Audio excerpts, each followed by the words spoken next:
Good morning, Steve here, and also there. It's just another chilly day in the Pacific Northwest. We're just, we haven't caught up with the global warming thing. If anything, I've been here full time since 2012, or actually the end of 2011. So I've been here full time for at least 12 years, and then part time for the previous 2 years. So it's been a while. Just has not felt this cold. It might just be me. It might be the smoothie, but I didn't really use any frozen bananas in the smoothie, so the smoothie isn't that cold. But today is seemingly cold. It might be warm later. The sun never comes out. Okay, so this is just a random. I don't even know what I'm going to call this one. Random rant, maybe. But this is just a random video that is just going to go all over the place, possibly. And when I started doing the videos back in December, I did the videos based on encouragement from my teachers in night school. They said, this information we're giving to you, it would be useful if it moved from you into the world. Like, it's great, you have this information, but if you're not disseminating it, if it's not getting out there, if it's not helping other people, yeah, if it's helping you, great, but it doesn't even seem to be helping you that much. So let's really finish up this last 9 months of the cleansing, the 28-year cleansing period. Let's finish it up with a bit of a bang. If we're going to all go through this thing, and it seems challenging to me, and it might seem challenging to you, if we're going to go through it, let's go through it to the best of our ability. Why incarnate during a time of radical transformation that's just going to kind of upend the world and bring in a whole new reality that,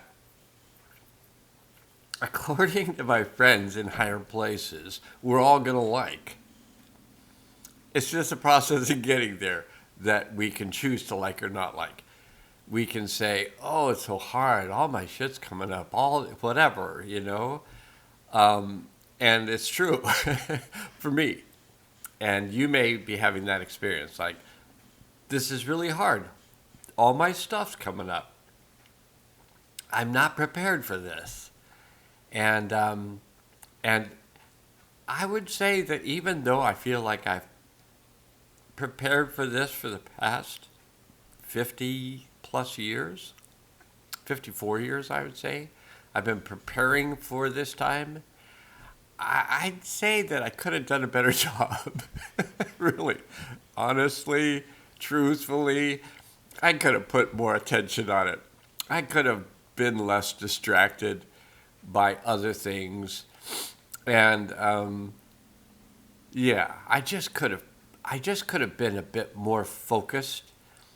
And I would say, especially on some levels, in the last 4 years, where I've had all this time to myself and all this opportunity to just really focus on the process of cleansing that I knew was going on. But that's not really what I did. I'm not even going to say what I did. Because whatever we're doing that is a process of escaping from the reality that we're not comfortable with, rather than doing something to change things, to just make the world a better place, even if it's just for ourselves. Because if one person is assisting the world to be a better place for themselves, that has an effect on others. But if we're just complaining about it, if we're just complaining about stuff and not doing anything, just... And now by patting myself in my cheeks, I realized, you might not have noticed, but I realized that I did put this stuff on this morning because, well, for one thing, I'm detoxing. And I've been detoxing since August 17th of 2023. So it's coming up on a year of detox. It's going well.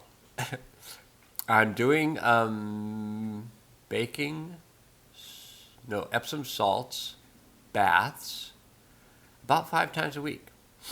And so, I feel like this world that I'm moving into, and you might be moving into it too. I just don't know. But the world that I hallucinate that I'm moving into, it's going to be this wonderful world where people are just going to go through their stuff, they're going to let go of their stuff, and then they're going to be in a different space where they realize they're just part of a oneness.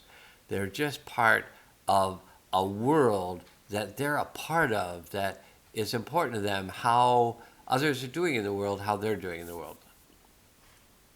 Anyway, I'm just cleaning up the suit, the earth suit. And so I'm doing lots of things, and I'm actually taking action. So I started off in kind of a little self-criticism. I could have been doing a lot more, and it's so true. I may appear to be someone who is actively involved in the transformation process, and I may appear to be someone who is just cruising along. And for myself, I was appearing to be a person who was just cruising along, and I really kicked it in. Things kicked in when the detox started, and I began to realize, this is going to go on for a while. Excuse me for a moment. So I had a good conversation with one. I've got some pretty lovely friends. Conscious, doing the work, we could have these conversations, and I was talking to one of them yesterday, and I was talking about how I had been using some castor oil in the areas that were detoxing, like over the chest, upper abdomen, a few other places, and how I was using castor oil to help pull things out, help with the detox process. And she said, well, are you familiar with the mixture of baking soda and castor oil? And I said, no, never heard of it. She goes, well, if you have certain skin things that are going on and, age spots, I don't know, I probably have some, but moles and things like that, warts, that you can use this combination of equals amount baking soda and castor oil, mix it up, you can put it on, and that is like a super cleanser. So it just, the castor oil, what it does is it detoxes. So you can put it on the skin, it can pull things out from deep inside, and it can be pulled inside, and it can just be helpful when you're just maybe haven't lived as pure a life as it might have been useful, even half as pure, but fairly good. Maybe you're just, you eat fairly well. Maybe you eat organic foods, and maybe you clean them and whatever, and maybe you're somewhat thoughtful in terms of your diet. And then there's other aspects that just aren't as I don't know if we need to be Puritans. You go for this purity, this concept of purity, like, oh, I can't, it's not organic, whatever. If you just like, whoa, whoa, whoa. When you're starving, you're just going to be eating whatever you can find, if it comes to the point where, and I think some people are coming to that point where they just can't afford food. Yeah, and if you don't think it's a plan, if you fail to plan, you plan to fail. So if you don't think there's a plan going on, that all this stuff is happening, like all of a sudden, magically, gas prices had to double, food prices had to double because gas prices doubled, so everything had to double. And it comes down, if you want to watch the one of the videos of Thomas Hubel, I would suggest that you watch the one where he's interviewing the man who, where they talk about that 8 families own 1/2 the wealth of the planet.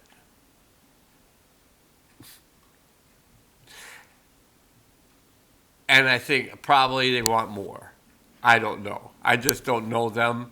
I don't know that this is a fact, but the fact that Thomas Hubel spoke about it, and there's this whole thing, the 1%, you're not a part of the 1%. More than likely, if you're watching this video, you're part of the 99 that are going like, I can't believe how much my peanut butter cost, And you're like, yeah.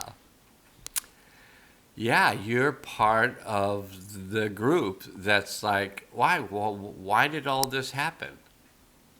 And it's like, well, because there's possibly some people who are attempting to control other people, and this is one way you can control people, is through starvation, is through making food unaffordable, making everything unaffordable.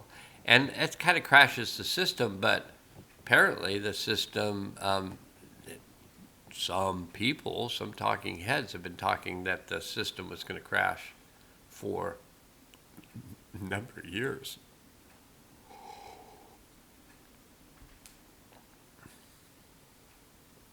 I don't want to get on any kind of bandwagon about what's going to happen next. I think it's okay for people to look at what seems to be happening and saying, well, this is happening. I don't know if it's going to get worse or better. I don't follow the news of the world for the most part, except sometimes people offer it to me. But I do hear about some things, and I heard that whatever he's called, Trudeau, Justin. I think he should have been called Fake It, not Just. There's nothing just about the man, unless you think just is based on everything working out for the 1%. That's just. But Fake It, Trudeau. I guess that his party just took a whooping. His Liberal Party. You think about this. There's in Canada, there's the Liberal and the Conservatives, and maybe that's kind of like the story that's made up here as well. Maybe all over the world. Here they're called the Democrats, which are the Liberals, and the Republicans, which are the Conservatives. So it's Liberal Conservatives. Maybe here as well. I don't really understand any of it. I think it's just a story made up to get people to take a side and stay polarized and going, oh, it's the Republicans, oh, it's the Democrats, oh, it's like... Anyway, I guess the Liberals of Canada took a butt whooping in the elections, and so their dictator... their dictator Trudeau, who's been just like the little bit that I followed, he's just a horrible, horrible human being. And, there's some indications that his father might have been Fidel Castro.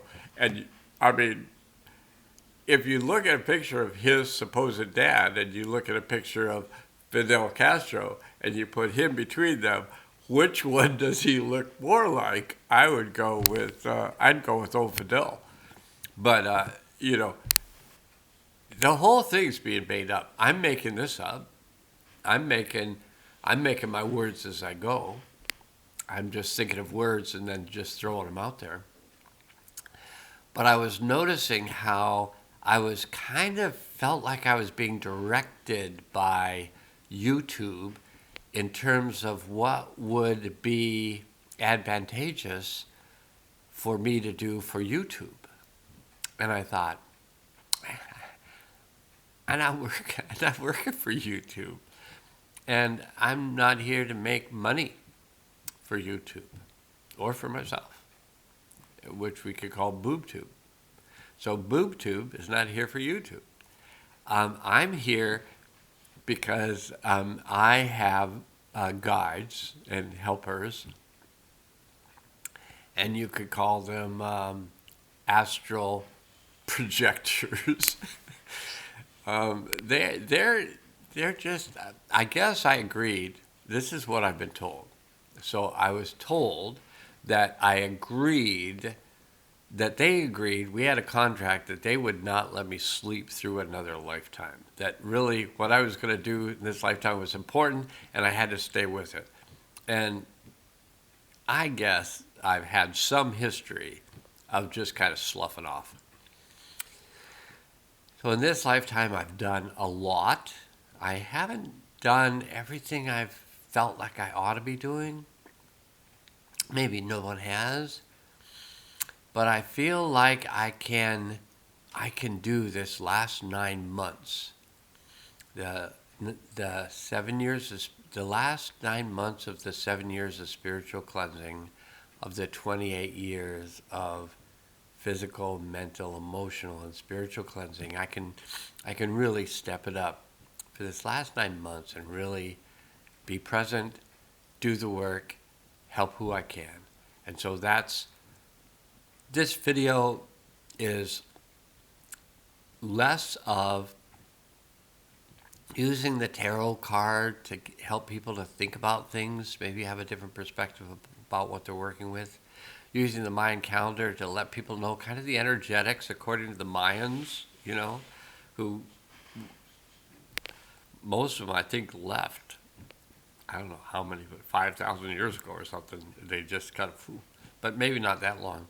No, because there was, I think, there are Mayan villages just, back when the Portuguese and the Spanish were out conquering, and so that isn't all that long ago. So, and there's some present-day Mayans. I don't think a lot, as there are any present-day indigenous people. Not a lot.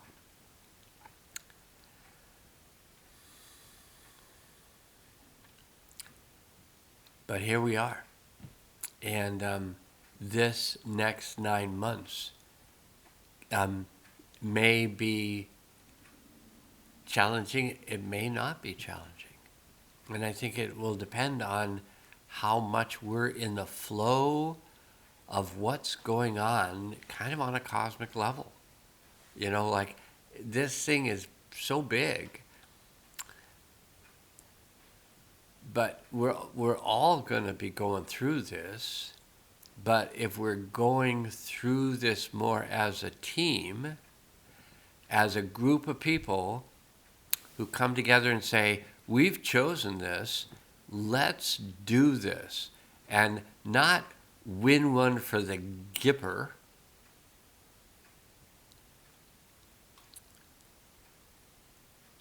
but win one for everyone.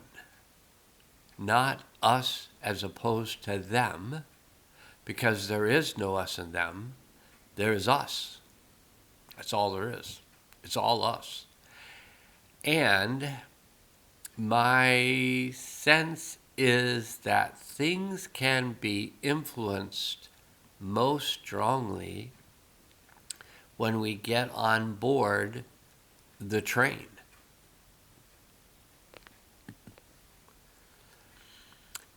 And what might we describe the train as?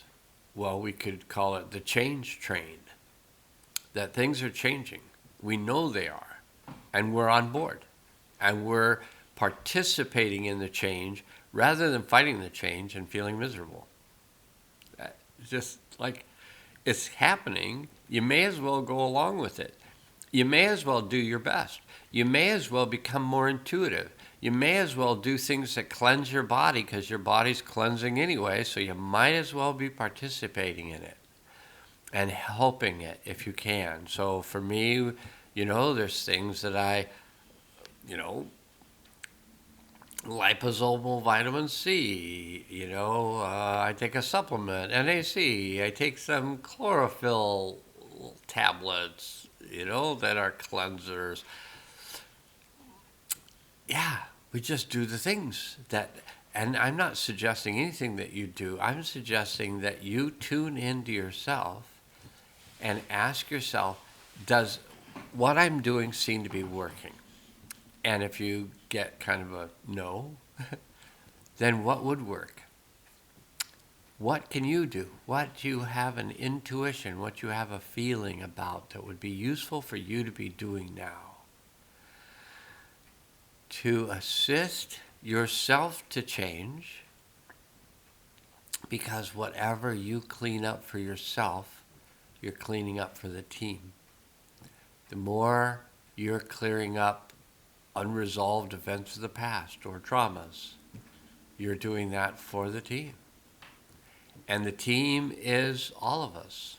We're on the same team. And so I think I don't know about a winning and losing. Like, what would the winning be and what would the losing be?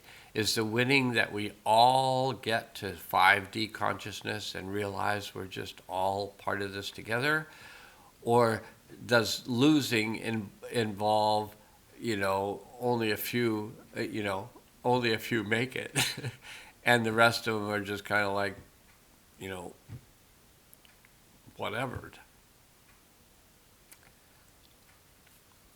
If we just have the consciousness that we're all one, and we're just going to do this together, then we can do this together.